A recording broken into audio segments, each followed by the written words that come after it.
The people want transparency. Or do we? If nothing else, public calls for revealing government secrets raise a lot of ruckus, especially when the secrets in question seem to be covering up aliens. Zach is our UAP UFO expert, and I am intrigued yet skeptical, and we are both all over last week's headlines. One former U.S. president claimed he knows aliens are real. Then the current U.S. president said that he would declassify files. Whatever happens next, why do people want disclosure so badly? Speculative fiction, like no other genre, reflects the creativity of God.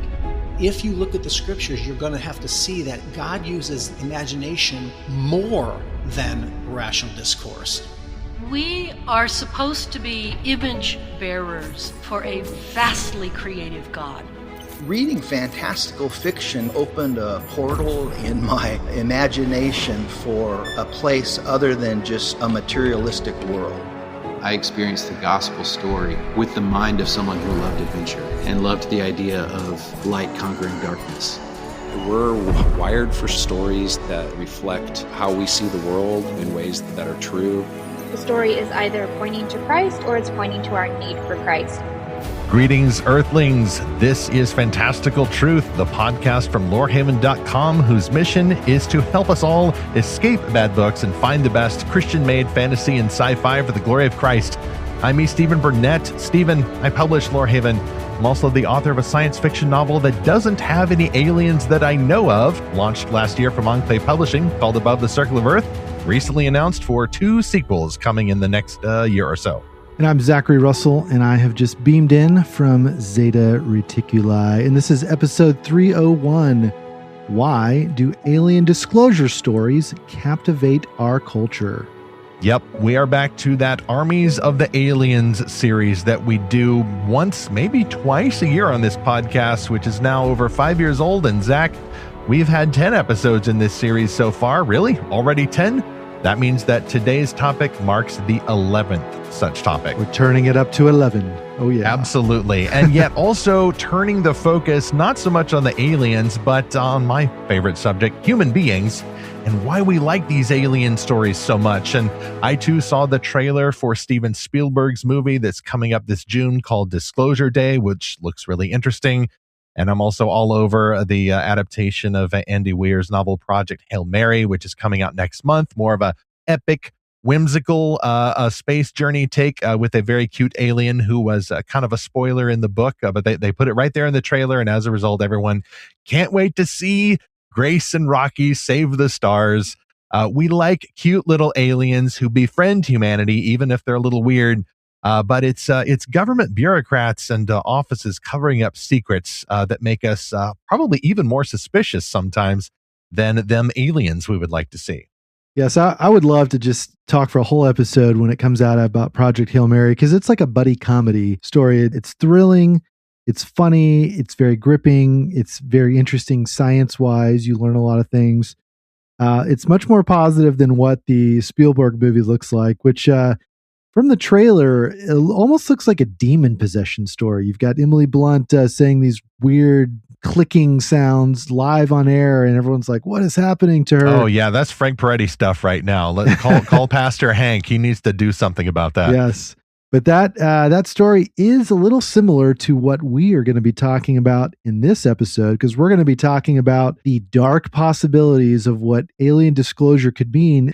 We're going to be cross-referencing a lot of stories, so books, movies, TV shows, video games, that we think have sort of preconditioned us to see these events a certain way. And that's the really fun thing that I can't wait to talk about, Stephen, because there are so many stories that have influenced us into different directions. And so we're all looking at this event that's happening or may happen through this lens of like, oh, this is just like that book I read, or just like my favorite movie. And what do those stories say to us? What meanings are they promising? Can they really deliver on those promises? Are we actually going to get disclosure? Spoiler alert, probably not. I'm guessing that it will be a little bit more like the JFK assassination disclosure that we had this time last year. Like some of that, look, I'm not even blaming anyone really. It's just a matter of things are really complicated, and sometimes what is disclosed is just a variant on things that we already knew, and it doesn't actually reveal some terrible conspiracy going on. The terrible conspiracies are somewhere else. And in fact, sometimes the promise of revealing the conspiracy is a distraction from what they're really up to. Anyway, mission update here at Lorehaven 2. We've got a new review of a novel called For the Good of All, a dystopian allegory, according to the review. That's available now at lorehaven.com. And Lord willing, this week we will have a review of, hope I pronounced this correctly, Andromache. I haven't read the review yet, so I need to go edit that, and then I'll find out what that's about. That should be available this coming Friday. Subscribe free to get updates, and we will also send you the exclusive access code to join the Lorehaven Guild, our Castle in the Cloud on Discord. And no, you don't actually have to have your photo fed into some machine in order to use that. That's only for like the adult servers or whatever. Well, we don't do that. We want a very tight ship, but also a very open, family-friendly ship there. And speaking of ships, if you are not just a fan of these stories, but would like to write the next great American alien invasion novels, well, join the Lorehaven authorship. We've got a whole sponsor-supported section of the site to help you in that creative journey. And then you too might someday be as big as our next sponsor, author Kathy Tyers via Enclave Publishing, right here at the top of this show with a new novel that is coming out next week on March the 10th. And that is Kathy Tyers, What Would You Sacrifice to Save Your Family and Your Home World? This is Firebreak, by the way, book one of the new Firebird Interlude trilogy. So there's going to be 3 of these by Kathy Tyers. And Zach, I just realized I have not actually read this book cover. So here we go. I get to hear it for the first time. Lady Firebird Caldwell returns to the world of her birth, Natea, intending to introduce her young sons to the noble electors, while her husband, Brennan, conducts a military inspection.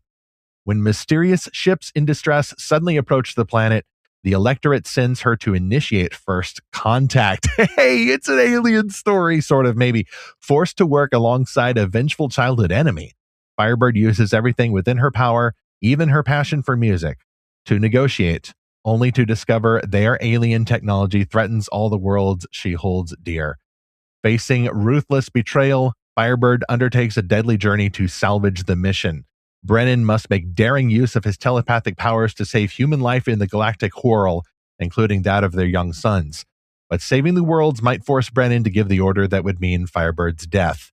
In a galaxy poised on the edge of ruin, survival may demand the ultimate sacrifice from them both. Enclave Publishing is excited to announce the March 10 release of Firebreak, book one in the new Firebird Interlude trilogy by Kathy Tyers, the Carol and Christie award-winning and best-selling author of Star Wars, The Truce at Bakura, available next month wherever fantastic books are sold. Ask for Firebreak at your favorite bookseller or your local library, or order it online from good old Amazon. It's also available as an audiobook from Oasis Audio. I didn't know there was a threat of alien invasion in that story, so what an unbelievable coincidence. And God is sovereign over the sponsor timings, along with the timing of any disclosure. By the way, I did see, Zach, that Kathy is going to be at our next sponsor. Go ahead and tag it here, the Realm Makers 2026 Conference and Expo. She'll be there. I think she's on faculty and everything. So for sure, you'll be able to get that book as well as the other five books in the Firebird trilogy. But yeah, there was an initial trilogy and then 2 more. Don't miss the premier gathering for Christian storytellers of fantasy and science fiction, calling all authors and artists in the industries of graphic novels, gaming, animation, and audio drama, as well as film and TV. Realm Makers is where you will find your tribe, own your craft, and advance your career. Registration is open now for this in-person and virtual event coming this June 24th through 27th at the St. Louis Union Station Hotel.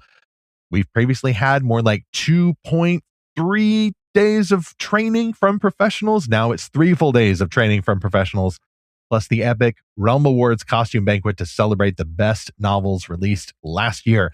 Readers are invited to the expo on Friday and Saturday. So the writers, we got to pay to exhibit and learn and all that. But if you're a reader anywhere near that area or even a little distance away, it is worth the drive. Come to the expo, meet some amazing Christian creatives, including Zach and me and other Lorehaven folks at our booth at Lorehaven.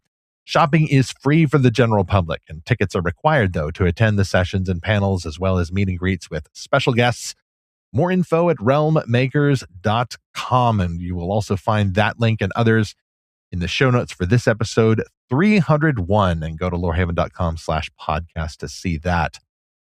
All right, chapter 1, we've disclosed so much there about the plot of Firebreak and what's going on at Realm Makers, but next we're going to learn all about the aliens and all our dreams are going to come true, right? Or maybe, as per chapter 1, disclosure may expose human loneliness. Zach, what do you mean by this? Right. Well, I guess we should probably start with what has been just discussed from, like you said, both the current president and the previous president, because then we can sort of parse out, well, what is even being promised before we get our hopes up or have them horribly crushed. What exactly has been said? So I'm going to play a clip that sort of kicked off this whole recent media firestorm. This was an interview of President Obama, and he was asked this question: Are aliens real? They're real, but I haven't seen them, and they're not being kept in what is it? Area 51. Area 51. There's no underground facility, unless there's this enormous conspiracy, and they hid it from the President of the United States. What was the first question you wanted answered when you became president? Where are the aliens? Where are the aliens? All right, so unless there's an enormous conspiracy, there's no evidence, but there are aliens. The next day, President Obama sort of walked back these comments in an Instagram post. Oh, come on. So they got to him. The Men in Black there really is a flashed conspiracy. a little red light and said, nope, there's no aliens.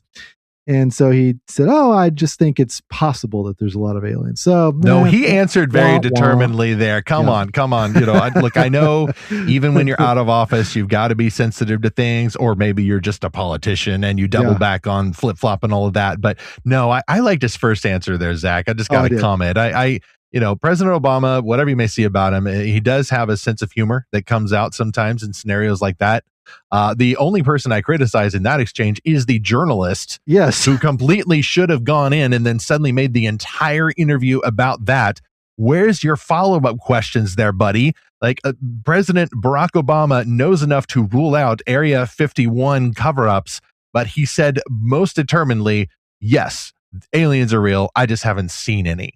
So, okay, great. They haven't, crawled up into his skull, done some abducting, but where's the follow-up question? I've been in local journalism. My guy should have just gone completely for that topic. So then this prompted a question from a reporter aboard Air Force One to President Trump. Something that got a lot of attention this week. Barack Obama said that aliens are real. Have you seen any evidence of non-human visitors to Earth? Well, he gave classified information. He's not supposed to be doing that. So aliens are real? Well, I don't know if they're real or not. I can tell you he gave classified information. He's not supposed to be doing that. He made a big mistake. He took it out of classified information. No, I don't have an opinion on it. I never talk about it. A lot of people do. A lot of people believe it. Do you believe it, Peter? The president can declassify anything that he wants to, so if you want to make an announcement. I may get him out of trouble by declassifying. Okay, very interesting exchange there, because Peter Ducey, the reporter, just sort of brought up that situation with Obama. Didn't actually say very much about what Obama said. And Trump immediately said he released classified information. Which part? Right. And the reporter said, what was classified? And then President Trump said, well, I don't know about aliens, but he shouldn't have released classified information. So then really the discussion turned to, okay, was it just the part about Area 51, or there's no underground bunker there, or there's no underground anything? Yeah. That was my thought. Area 51 kind of benefits from having that mystique about it. And I don't know if maybe there's certain people who want to preserve that mystique, either for the tourism, even for military recruitment, maybe. There's kind of a subtle promise, join the Air Force. Maybe you'll end up, guarding the cryogenic chamber where they're preserving the Greys who crash landed in the 40s. It's not actually a weather balloon, or maybe it's sort of a projection for some sort of secrets that military has. So don't mess with us, China, because we've got the alien technology that we recovered. Yeah. And so I just got to say right up front, disclosure may be extremely disappointing, because for all the Alien fans, including myself, because it could just mean the only classified stuff is U.S. Air Force, CIA, U.S. Navy, weapon systems, radar systems, cloaking systems, whatever. There may be no faster than light spacecraft that crashed that we reverse engineered. There may be no extraterrestrial bodies. There may be no contact. There may be no sign of alien life anywhere. And you heard President Trump kind of flip it around. Well, what do you believe, Peter? Do you believe in aliens? And then Ducey said, well, you're the president. You can declassify whatever you want. And so the third act of the story, we don't have an audio clip, and I'm just going to summarize this. But President Trump then posted on Truth Social that he would be, or that he will be declassifying information. Okay, and so actually, I guess I can just go ahead and read his post here. This was on do the voice. Do the voice. Oh, I really shouldn't.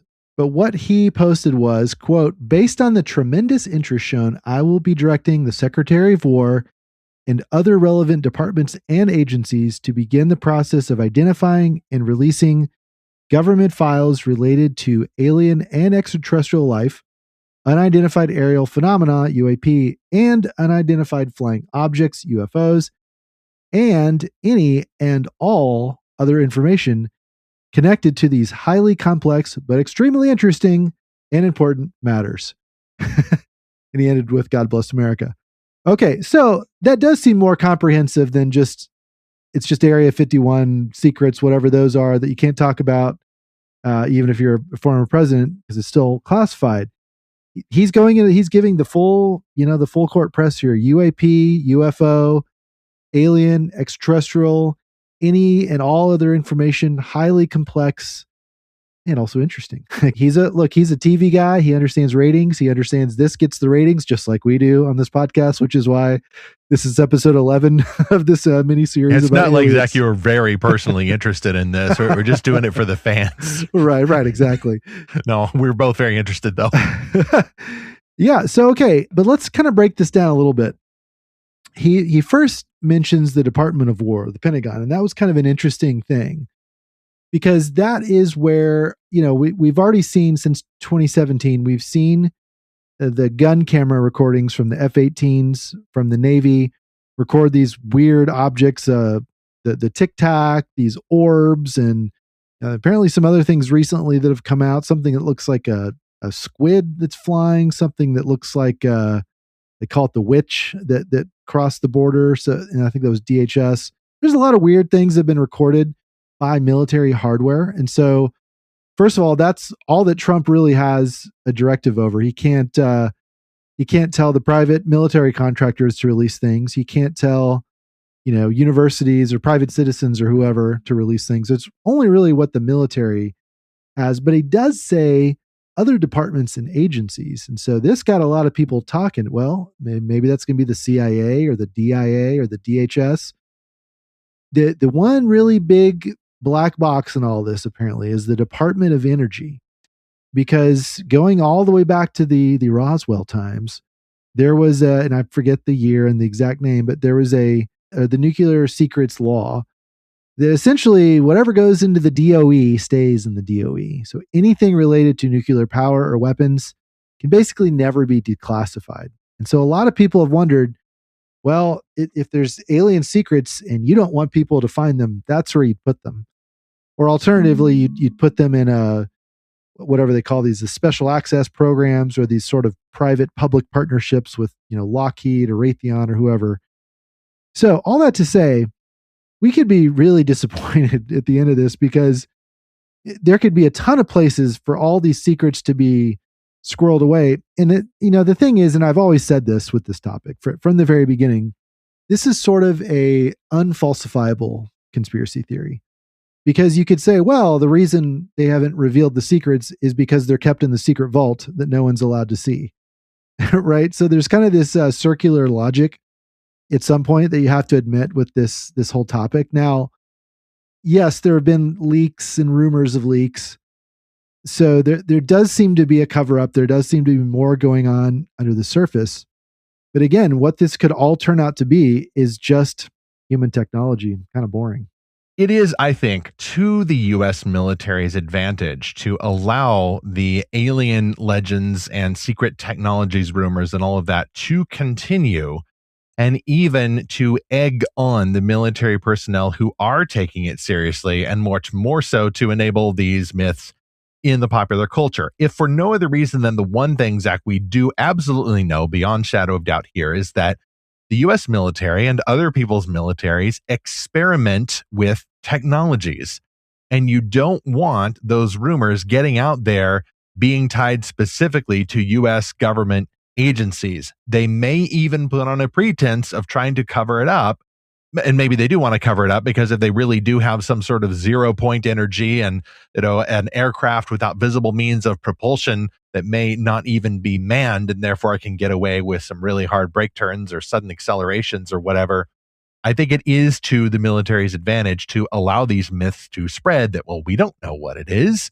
We have no idea. Maybe it's demons, maybe it's aliens, maybe it's interdimensional beings of some kind.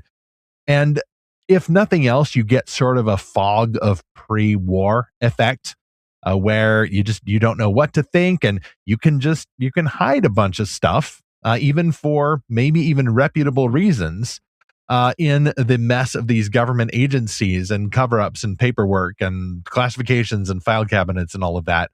And I would say that the fact that almost all of the big rumors now about the UAPs and UFOs are somehow tied to United States Department of Defense, that alone tells me that it's absolutely some military entanglement. And so I now venture a theory that if unless President Trump was just fully joking about Obama revealing classified information, if there is any classified information that was revealed there, it may not have been President Obama saying that, yes, aliens are real. It may have been him saying that there are none at Area 51. I don't know if there's been any official Department of Defense denial of that anymore than there's been an affirmation. Some of the folks in the UFO community might want to push back on that because I think it is to their advantage to hint, who knows? There might be. You never know what the United States could do with technology we got from who knows where. It's just one of those little fog of war things. And so maybe President Trump puts out a bunch of classified files now kind of reaffirming that, yes, there may be aliens. And so if you see a ship in the sky, well, hey, it's not us. So we don't know anything. At the Department of Defense, who knows? Could be the spirits, could be a ghost. You never know. It's a weird world out there. That's just my theory, but there may be holes in it. I'm just dabbling in this topic. All of these scenarios we're going to talk about today, and this is our first scenario, that this whole disclosure process may expose human loneliness. All of these are going to be a little scary and a little dark for different reasons. And this one is really scary to the humanists that really want there to be an advanced race of aliens, a galactic federation that's going to uplift humanity and pass along the secrets of the universe and faster than light travel and 0-point energy and abundance and AI and all this kind of stuff. It's sort of this desire that if we could find an elder race, an older brother that can kind of help us along, then maybe we won't screw everything up and we can sort of find our way. By contrast, if we are the only consciousness in the entire universe or even just the entire galaxy, then we really got to make sure we don't screw things up, because then basically there's no intelligent life afterwards. This is sort of the Elon Musk view of the universe, which is that all that really exists or matters is human consciousness. So we got to have a backup plan for humanity. We got to go to Mars. Oh, wait, breaking news. We got to actually go to the moon now, which we talked about in the last episode. If they can get to the moon, they're having to roll the entire space launch system off the launch pad now, Zach. I just saw it in the last couple of hours. It's awful.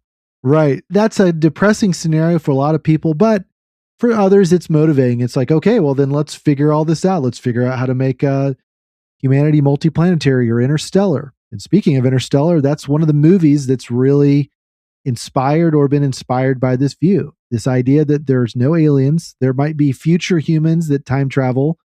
And there's an AI, but it's just kind of a friendly robot buddy. but humanity is it. So we have to figure out, how does quantum mechanics work? How does FTL work? And how do we keep our planet alive? Or how do we move our whole, human population off planet and settle on another planet somewhere? And a similar movie, and we've talked about this before, is Ad Astra with Brad Pitt. Man, just so much potential with this movie. I wanted to like it more than it deserved. But if you haven't seen it and you want to, just skip about 30 seconds here because spoilers. But at the end of this movie, it shows that there's no alien life anywhere, that they've taken images of all these planets. They've looked for radio signals and there is nothing. And so it's up to humanity to figure out how to get to the stars, because we can barely get to the edge of the solar system. So these kind of movies and these stories, and I was kind of doing some research on this, and I was like, what is it about these stories? There's not very many of them, to be honest. This is not a popular type of alien disclosure type story. And I think even I believe the X-Files and kind of the later seasons of the reboot had some kind of angle like this, like, oh, the aliens was just a hoax. It was just alien replica vehicles. It was stolen Nazi technology. And it's just these dark, shadowy elites kind of running alien hoaxes on everyone. There's really nothing paranormal or extraterrestrial out there. Yeah. This is not a story that most people want to watch, but it's kind of a fascinating one, because then what do you do about it? Yeah, that wouldn't bother me as much as it would bother other people, because I am coming to this, with some knowledge of these stories about alien disclosures, but I don't want to sound too spiritual here, but I'm really trying to see this whole narrative through the lens of Scripture. And Scripture is, as we've talked about in our previous Armies of the Aliens episodes, silent on the subject of other life in the universe. But if there is other sentient, morally responsible life in the universe, it would be either corrupted by the sin of human beings and therefore subject to damnation and cannot be redeemed at all, sort of the totally depraved aliens theory, I suppose, or they would be, that thing we're going to talk about inevitably later on in this episode, demons. Aliens are demons. We know who they are. Every single alien is a demon if it's not a weather balloon. They wouldn't bother me if there was no visible signs of them in the universe, because, well, if the reality behind it is demons, then they know how to camouflage themselves. They hide in the shadows and in the evil worldviews, and then occasionally, depending on your culture or the demonic strategy for your era, they will come out and scare you or try to oppress you or work through the occult symbols that you're falling into. That's really the only alien life that I feel we need to worry about. But even then, it is kind of a secondary worry. The first foe we have to face is the sin that lies within. Yeah. And one thing that I've always thought of, because the line in Contact from Carl Sagan and some other similar stories is, well, if God made this whole universe just for us, it seems like a waste of space. And interestingly, there's been some astronomers or astrophysicists who have said it actually might take an entire galaxy to make one planet that can host life. And it might even take a whole universe of galaxies to make one galaxy that can make one planet. And I don't know if they're saying this from an evolutionary standpoint or just from a rare earth intelligent design standpoint, but I've heard scientists say that. There's some ways to refute that, but it's a metaphysical claim. It's like, well, why would God make this entire universe just for us? And it's like, well, you look at the Bible, this is a God who condescended to his own creation, who became part of his creation, even though he was outside of it. He became subject to its rules and laws. And even though he was more powerful, he emptied himself, as Philippians 2 talks about, coming in the likeness of a man, becoming a servant, dying on a cross, all to redeem a fallen, rebellious creation, humanity. And he's still in human form today. Jesus is. So this is a pretty extravagant God, okay? This is not a deistic God that's uninterested. This is a theistic God who's very, very interested in human history. Once you wrap your mind around the fact that's the kind of God we're dealing with, then a universe that we're the only intelligent creatures, it's not so outlandish. As we've talked about this on the show, Stephen, as you've often talked about, maybe galactic exploration is going to happen in the new heavens and new earth after Jesus returns. And so maybe we're kind of looking at this just, as through a mirror darkly. We don't see the whole plan God has for this. But again, there's sort of a humanistic view in a lot of these things, which is that, if God created a universe, why didn't he create all these other people? And it's like, well, the Psalms say that he created it for his glory. That he created it so that we would see this picture every night of his power and his majesty. And maybe there's a bigger reason like that for why we're the only intelligent species.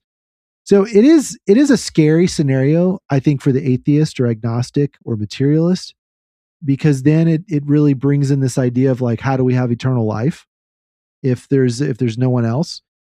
There's a side view to all this, which is the Fermi paradox great filter view, which is that we are currently the only intelligent species, and that maybe we're the first or we're the next or we're the last, but essentially that one intelligent species at a time exists because it's, number one, really hard to go from non-life to living unicellular life, then to multicellular life, which, by the way, I don't think there's actually a good explanation for any of that, to intelligent life, to spacefaring life, to a spacefaring civilization that doesn't get extinguished. And the idea is that there's all these steps along the way where life could get snuffed out.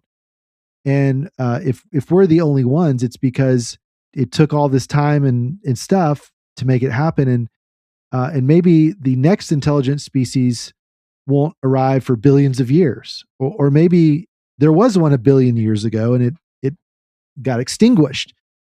And it's a similar idea, but it's sort of this idea that at any point we could get snuffed out, right? There could be a quasar or something that points in our direction and just irradiates all life on Earth. There could be a wandering black hole. There could be some other weird astrophysical thing that happens, like a magnetar that crosses our galactic plane and just vaporizes everything. It gives this idea that life is very fragile and could be wiped out at any moment, and that's why we just don't see it anywhere. And yeah, that's a pretty scary view if your view is that we're at the mercy of the universe. The irony is, come to think of it, fascinating, that godless evolution has less of an explanation for all of these aliens that people would like to be out there to help us along or give us something to fight against, or maybe both. Evolution can barely explain that because it barely explains us, even if you squint and ignore the whole idea of life arising from non-life. But even if that were somehow true, yeah, it seems that lightning can only strike the primordial ooze in one place at one time. I doubt there's a whole lot of alien species out there. For that, you would need a sovereign creator who decides to put all these diverse life forms out into the universe that he created. But then you run into those thorny questions of religion and metaphysics. We'll get to those in chapter 2. First, however, sponsor 2.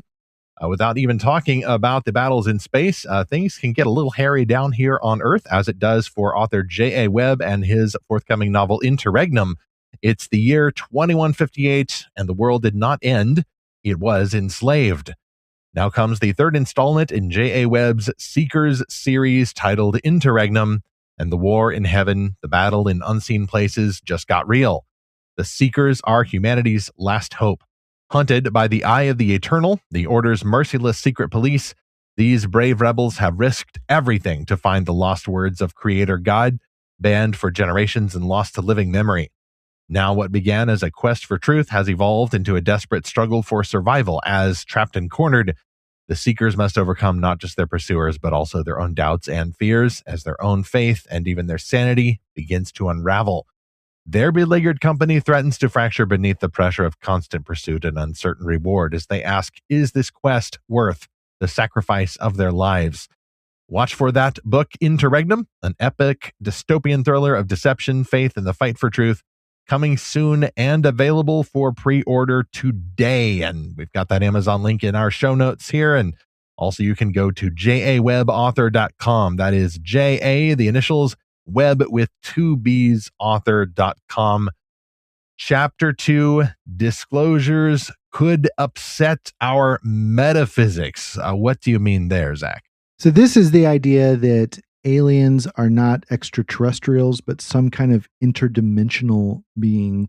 So something beyond just three-dimensional organic bodies and creatures. This is in some ways the scariest view of all the three we're going to talk about. And it has something in common with the biblical worldview that we'll talk about in chapter 3, but it's a little different. And again, it's also a little hard to find this one in stories, but it's also very fascinating when it's done well. So the popularizer, if you could say that, of this idea was Jacques Vallée in his book Passport to Magonia. And his idea is that aliens exist on some other plane of reality, and they interface with human beings and the earth using a device like a hologram. So they are projecting into our consciousness or into our radar systems or our vision or our minds, what they want us to see, and that we're not actually interacting with them in the same way that, like, if we were, ants in some kind of, actually, here's an easier, have you ever played with a laser with a cat, and you shine this laser beam on the ground and the cat's like, wow, where'd that little dot come from? I'm going to catch it. And of course you can't catch it. And I recently saw a video where there were two cats, one cat that's chasing the laser, and this other cat kind of looks around until he sees the human with the hand holding the laser beam. And he's like, oh, I know how this game works. Oh, he unlocked it. Yeah. Oh, that's a smart cat. That's sort of the idea of this, that, to really understand aliens, we've got to somehow access the fourth or fifth dimension because they're not here on ships or something like that. There was a really good episode of Star Trek Voyager. This was season 4, episode 7. It's called The Scientific Method. And the Voyager crew, they started experiencing these horrible headaches. Janeway, a big coffee snob, is like, man, my coffee's just not doing it. I've got this awful headache. I guess I need even blacker coffee than I've been having. And somehow or another, they find out that there are these invisible aliens running experiments on them. And they're sort of just like normal scientisty aliens, like humanoid, but somehow they're able to interact in our universe, but keep themselves concealed for some purpose, like anthropologists or something. And then there's a battle and they get rid of them. So that, I think, is a pretty close example of what this view looks like. Now, there's a lot of people that want disclosure that are saying, on their own podcasts and websites that, like, if this is the truth of aliens, it's going to cause the most ontological shock, because it could mean that we are at the mercy of some, supreme race of beings that we can't even touch, and that we're sort of their playthings, or we're the cattle for them that they're doing these experiments on. There are some movies that are a little bit more, I guess, optimistic about this in books. I mean, The Abyss is kind of this view, or Arrival. There's a TV show from the 90s called Dark Skies, which I'm actually going to try to watch. It's on YouTube. And it's this idea that disclosure is so scary that they assassinated President Kennedy because of it. Because, that's what he was going to try to do before they shot him on the grassy knoll or whatever.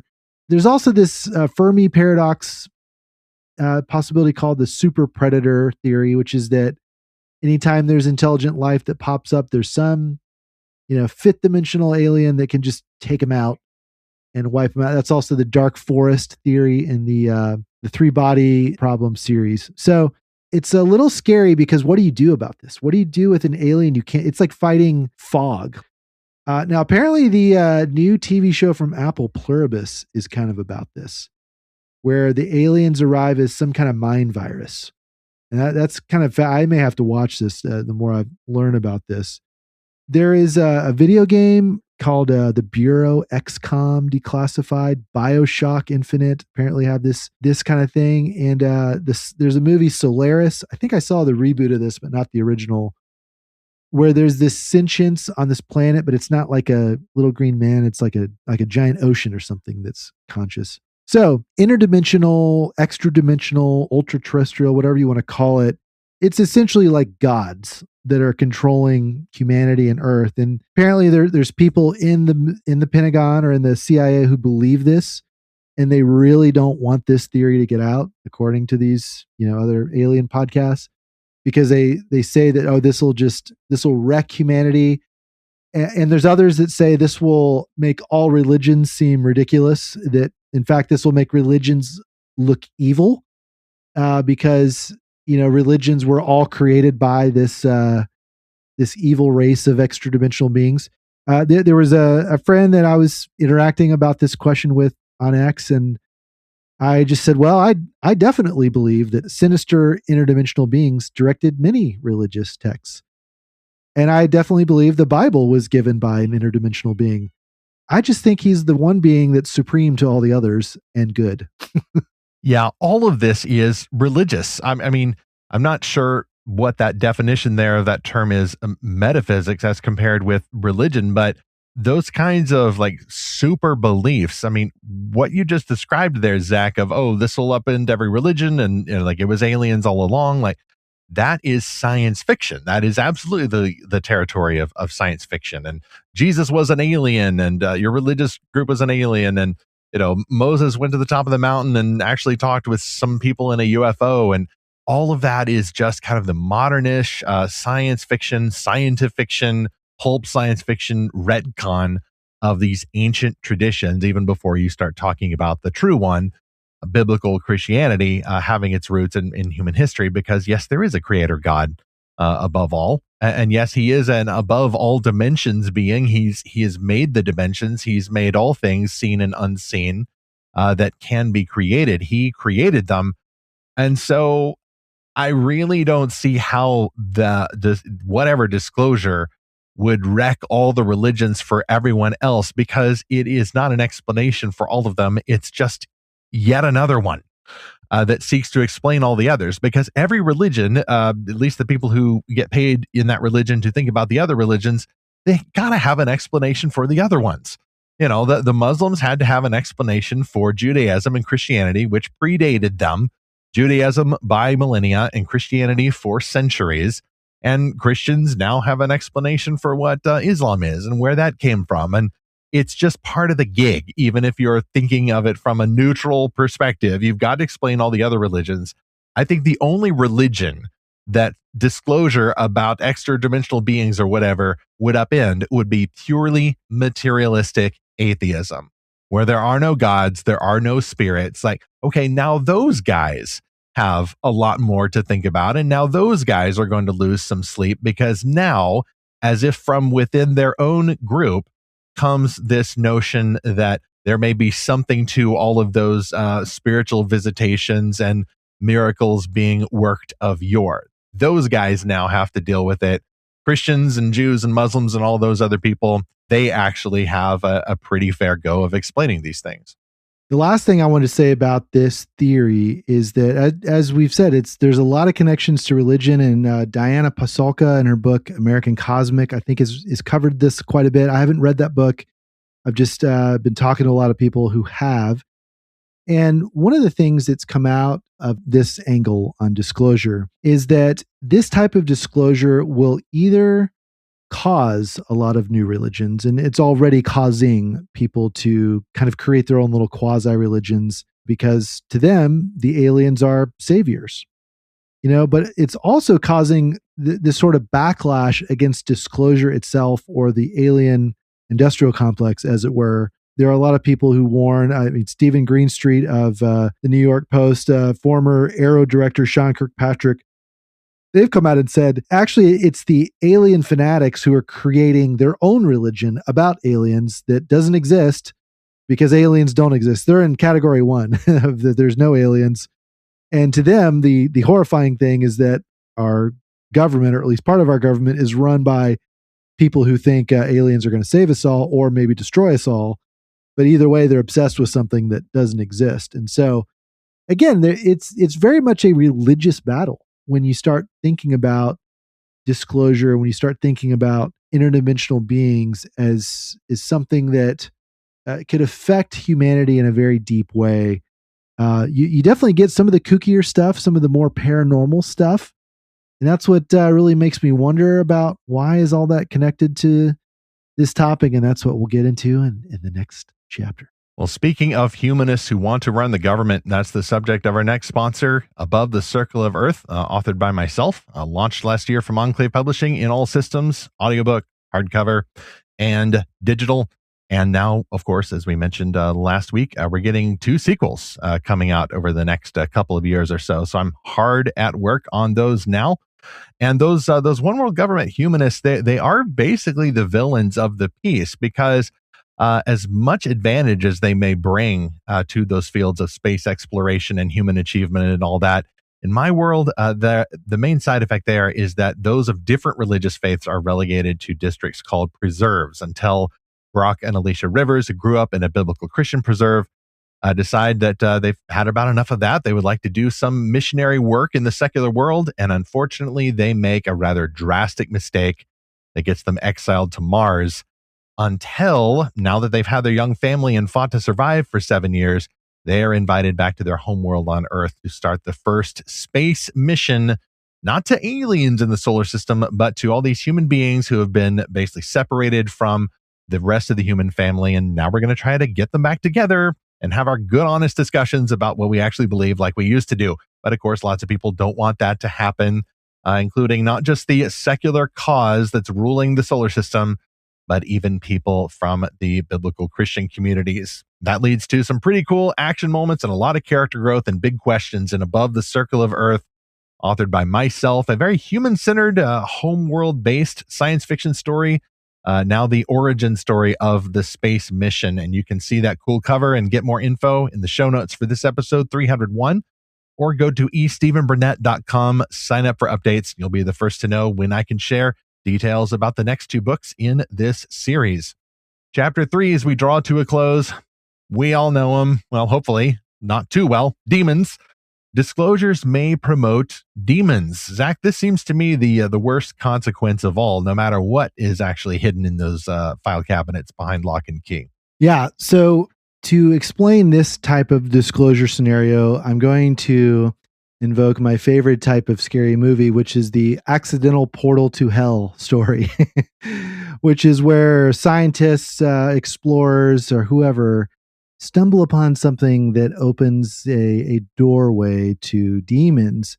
This is probably most horribly, beautifully illustrated in the 1990s movie Event Horizon, where they get into a spaceship that's supposed to go faster than light, and then it disappears for a long time, and then they find it out at is it Neptune or Uranus, and it hasn't been to another star system. It's been to literally hell, and it's brought back a piece of hell with it.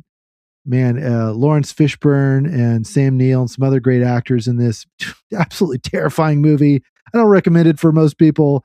I definitely had nightmares when I first saw it, but it takes the idea of hell seriously, that there is an actual place with actual demons, and you don't want to go there, but we accidentally do, and we wish we hadn't. Other more modern stories like Stranger Things have this same idea, the upside down. Even in books I've loved, like, the entire Wheel of Time series, and particularly in the 4th book, The Shadow Rising, you see the moment that broke the world in sort of this flashback sequence where these mages, Aes Sedai as they're called, they've stumbled upon this new power source that is, interestingly enough, is unisex. Because in Wheel of Time, magic is gendered. It's male or female. And there's a sex binary to it. But we found a unisex magic source anybody can use. It turns out it's demons. It's literally Satan.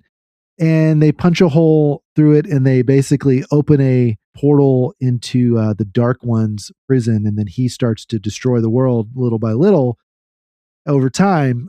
So again, taking the idea seriously that there is an evil entity that wants to destroy us, and we could accidentally let him out. Now, I've actually wondered about this whole subgenre, like I said, Stephen, the accidental portal to hell. It's not actually the biblical worldview in a lot of ways, is it? Because the creation story starts with man and woman in a garden, everything is good. They're not the ones that stumble upon Satan and accidentally and let him in to the garden, Satan himself enters the garden. So it's almost an inverse of that story. But I think we do see other stories on a smaller scale, like I'm thinking the Witch of Endor. Although again, in that one, there's a bit of a twist because the witch thinks, oh, I'm just going to summon a demon like I normally do. Uh-oh, it's actually Samuel. And Saul's pretty freaked out by that as well. Can you think of any other biblical stories, though, where it's this humans kind of letting the demons loose? Not really, no. That is strictly because, as much as the internet would like to think otherwise, you cannot go to the Bible and get a training manual about the stats and the techniques and the locations and exactly what the demons are up to. They are at the margins of the biblical narrative. The biblical narrative is focused almost exclusively on God's relationship with his people and how he's going to get them out of the little jam of them hating him and rebelling against him. And the solution, of course, is Jesus Christ. And demons and Satan are, with the exception of some advice, commandments really given in the New Testament, mostly the epistles, demons and Satan are kind of in the margins. You see their effects. You are warned to avoid them. Satan and demons are blamed for false teaching and obviously temptations to sin and all of that. And other than a brief mention of maybe what the evil spirits are up to in the book of Daniel, and I know lots of ink has been spilled about the council of gods or whatever, the kind of the allusion to demons and some of these maybe true mythologies that were going on in the background of the Old Testament. My point is always they are going on in the background. They're not the thrust of the narrative. So that's why the Samuel narrative, and we've talked about it ourselves as well, is mysterious. Because the whoever wrote that account doesn't really try to say that, oh, it wasn't Samuel or it was a demon taking the form of Samuel. It just plays it straight. This appeared to be Samuel, and he gave this pronouncement of doom to Saul during this seance gone wrong. And let the people have their fun with it. But no, there's just not a whole lot of demon focus in the New Testament. Sorry, folks. Yeah. Now, the reason why I like this type of story, by the way, is because it's kind of the, oh, we dug too deep type story. We should turn back and humble ourselves a little bit. That I guess it's the Tower of Babel in a way. All these stories have one thing in common. It's that people never thought it would happen, that it wouldn't happen to them, that they could just keep going and keep pushing and keep doing whatever they want without any kind of consequence. Because it's just a material world that we live in and there's no supernatural world. And so it surprises them, obviously in a terrible way. But I think it's one of those stories that serves a good purpose in that it wakes up a lot of people to the reality that we don't live in just a material world, that there is a supernatural element to it. And you better make sure you're on the right side of that, which is the side of Jesus Christ, by the way.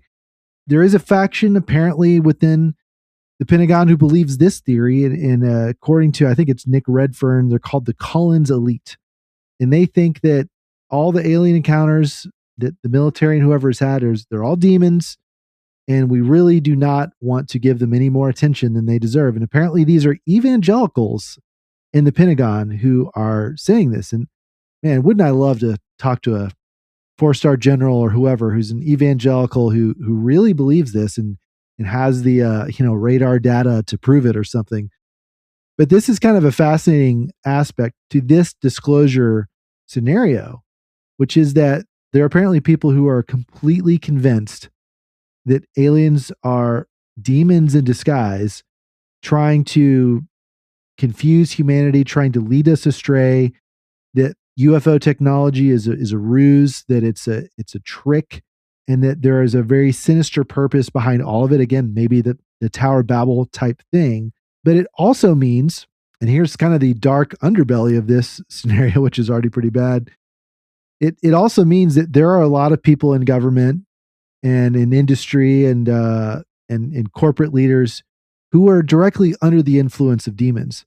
There is a very long history, Stephen, of people in the space industry at NASA, even some of the founding people of NASA, some of the people today involved in space flight and advanced physics, who very much are in touch with these entities, and they're not afraid to say that. They've had seances, they've had other kinds of ways to contact them. And if aliens are just demons all along, then that means that we've got a lot of people in charge of a lot of things who are not actually the ones in control. Well, folks, on that rather dark note, but fascinating note, here's a top question for you. If we get any kind of disclosure, what secrets would you expect to learn? I'm skeptical. Maybe you're more optimistic. And hey, if your uncle works at the Pentagon and thinks that he is having seances with the macrobes, we definitely want to hear from you. So email us podcast@lorehaven.com or find us on the socials, Facebook, Instagram, and X. You can also post a comment on the episode page at lorehaven.com for episode 301. That is what Autumn Grayson did by writing this entire essay, basically, in response to episode 298. That was part one of the two-parter about should Christian authors post about politics. And here's the quote from that. It's a big one. You should read it all, but here's a fairly long quote. Quote, "In general, when it comes to people's political posts, there are some things I dislike and some things that would be good to stay away from. It's certainly best if people say things that have more substance than just expressing outrage or disapproval, because well thought out engagement on a topic is better. But I do respect people's freedom and autonomy to say what they want to. I'll agree with it or disagree with it as I see fit. I'll get something out of it and learn from it either way. But what I may learn is that the content creator is someone I would not want to communicate or collaborate with. Or the content creator ends up being an example of what not to do. Whatever people do, they should remember that they're showing something of themselves to the audience. And people have to ask themselves if that is truly how they want to come across and communicate to others. It may feel good to voice outrage in the moment or gain social clout for being on what some people call the right side of history, but is it really accomplishing anything constructive?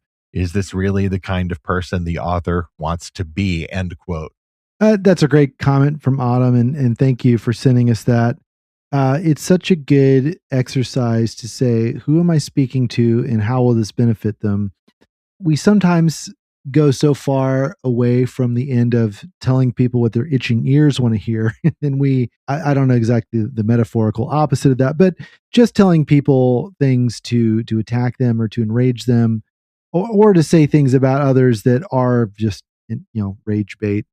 I think about Ephesians 4, like, let us say things that will be to the benefit of others. It shows love to others. And yes, we may have to speak up a hard truth about something. That's always the case, but it shouldn't just be something to grind an axe. Absolutely. That really was the whole point of that two-part series. And admittedly, it's a bit of a swing, although not really anything new for this podcast. As far back as episode 40, we were talking about the imaginations that inform people's political postures and how what we think is just an issue of public policy may really be born of the pictures that we've had in our heads growing up about how the world should work. None of that, of course, is to speak against authors or readers or anyone else talking about these things honestly, like even if they've never done it before. I mean, that's something that I could have said before, is that there may be someone who hasn't posted about these who suddenly feels honestly very drawn to do it and maybe a little out of their depth. And in that case, I don't think they're doing anything sinful or maybe really anything foolish, but there is, in a sense, a loss of innocence there where I kind of hoped, like, even though I've been posting about these things since I was a teenager, I would kind of hope there would be some people who didn't feel compelled to do that. And yet there are also people who feel compelled to do that. Whether or not I agree with them is another issue. But there are questions of wisdom and foolishness to ask, even before you start talking about actual sins like condemning people to hell or spreading fake news or any of that. And that's why I really appreciate Autumn's thoughts here. That was autumn, but we are moving into spring, and didn't even mean to start a new space trilogy of episodes here, but next on Fantastical Truth, space is a dangerous place. Even just recently, we learned that, alas, that Artemis II rocket that we were talking about last week, it has suffered another fuel system related setback, and they are now thinking they'll have to roll it all the way off the launch pad and into the vehicle assembly building. Are we even going to get around the moon next month? Who knows? I hope so. Alas, that is real life. But in other worlds and other galaxies, space is full of life, risk, adventure, romance, and fantastical new worlds. just in time for Firebreak, book 1 of the new Firebird Interlude trilogy. We are rejoined in this studio by longtime science fiction novelist Kathy Tyers to explore how the best Christian-made space operas sing through this teeming expanse. It's fun to imagine space as this incredible place far out there where just about anything could happen. But back on Earth, there are thornier issues. My interest here is mainly not so much about the aliens or even the demons, but what this says about human beings. So whatever our take on the aliens, let's focus on the human beings and respect one another, maybe even respect the folks who are covering this up for whatever reason. I think it's fun. I think it's even more enjoyable if we stay grounded as we explore these things and continue to seek and find Christ's fantastical truth.